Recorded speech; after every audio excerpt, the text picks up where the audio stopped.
है और बीजेपी की सरकार यह चाहती है, अपने सर्वे से उन्होंने देख लिया कि बिहार में सरकार इंडिया गठबंधन की बनने वाली है। उसको लगा कि बिहार की सत्ता हमारे हाथों से निकल जाएगी, तो उसने चुनाव आयोग से मदद लिया। चुनाव आयोग को अपने इशारा पे, जब केंद्र की सरकार है और जो भी एजेंसी है निश्चित रूप से उसके माथा काम करती है, और चुनाव आयोग से महाराष्ट्र के चुनाव में, दिल्ली के चुनाव में इसका उन्होंने रिजल्ट दिया है। आपने देखा है कि दिल्ली में क्या हुआ, महाराष्ट्र में क्या हुआ। महाराष्ट्र में भी निगम का चुनाव हुआ तो बहुत तरह की धांधली हुई है। सिर्फ वोटर को वंचित कर दिया गया है। जो सामाजिक न्याय के मानने वाले लोग हैं और वोट से ही वंचित हो जाएंगे। आपको लोकतांत्रिक व्यवस्था में जो हथियार मिला है, जो अधिकार मिला है वोट देने का, आपको संविधान ने अधिकार दिया है, और उससे ही बीजेपी चाहती है कि सामाजिक न्याय के मानने वाले लोग वंचित हो जाए। जब वोट का अधिकार नहीं रहेगा तो आपको स्वतंत्र नागरिक भी आप नहीं रहिएगा, समाप्त हो जाइएगा। तो मेरा यह कहना है कि 29 तारीख यानी परसों का समय निर्धारित है सुबह 8 बजे। यहाँ कोई सभा अपने जिला में नहीं होना है।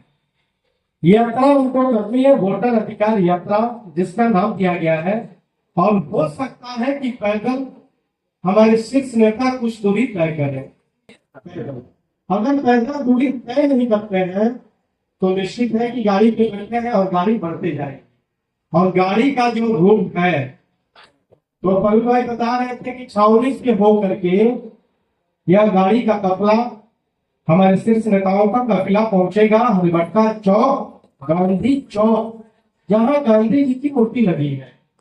वहां मूल्यांकन करने के बाद काफिला आगे बढ़ेगा, जो मोहन चौक होते हुए जनता सिनेमा चौक से सागर पोखरा, और सागर पोखरा से आपका इमली चौक होते हुए, सूर्या चौक होते हुए, या संत सरैया चौक, फाटा चौक होते हुए, नौतन बाजार चौक होते हुए, आपका मच्छरगांव चौक होते हुए, मंगलपुर ढाला होते हुए, बरियारपुर गांव जो बीच में पड़ता है होते हुए गोपालगंज के लिए ये लोग प्रस्थान करेंगे। और गोपालगंज में उनको सभा करेंगे। सभा गोपालगंज में होगा, लेकिन जो ऐतिहासिक आगमन उनका चंपारण के धरती पे है, तो ऐतिहासिक भीड़ भी यह सबके लिए जवाबदेही बनती है कि ऐतिहासिक भीड़ हम लोग दिखाएं इस चंपारण में करती है। आपसे मेरा निवेदन है, जितने भी साथी यहाँ पहुंचे हैं सभी पदाधिकारियों से, और जितने यहाँ हमारी माताएं बहनें जितनी यहाँ बैठी हैं, सबसे मेरा निवेदन है कि आप भारी से भारी लाखों की संख्या में आप देख लीजिए। मैंने जो रूट चार्ट बताया, उस रूट चार्ट से जो नजदीक का क्षेत्र होगा उस क्षेत्र को कर लीजिए।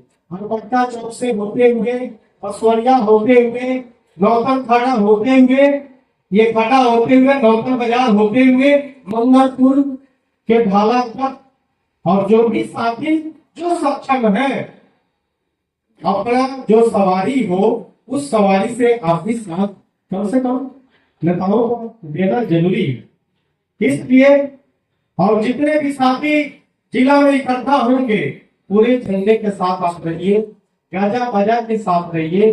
घोड़ा का अगर व्यवस्था हो जाए घोड़ा भी लगा दीजिए, मोटरसाइकिल का व्यवस्था हो जाए तो बाइक सवारी भी आप लगा सकते हैं।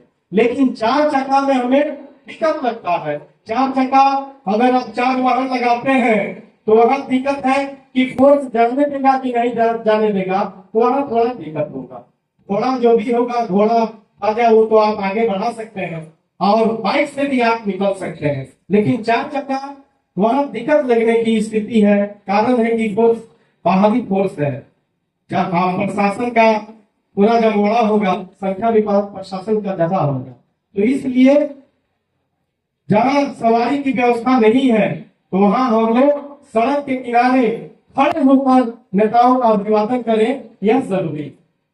इसलिए यह बैठक आयोजित किया गया है, आज का बैठक। और हम लोग के बीच में लोकसभा के प्रत्याशी के रूप में वाल्मीकि नगर क्षेत्र के आदरणीय दीपक यादव जी, उनका भी आगमन है, इसलिए यह समय निर्धारित हुई है। तो आपसे मेरा निवेदन है, और आपके बीच में बैठे हुए हैं यहाँ हमारे सभी गार्जियन सभी लोग हैं, तो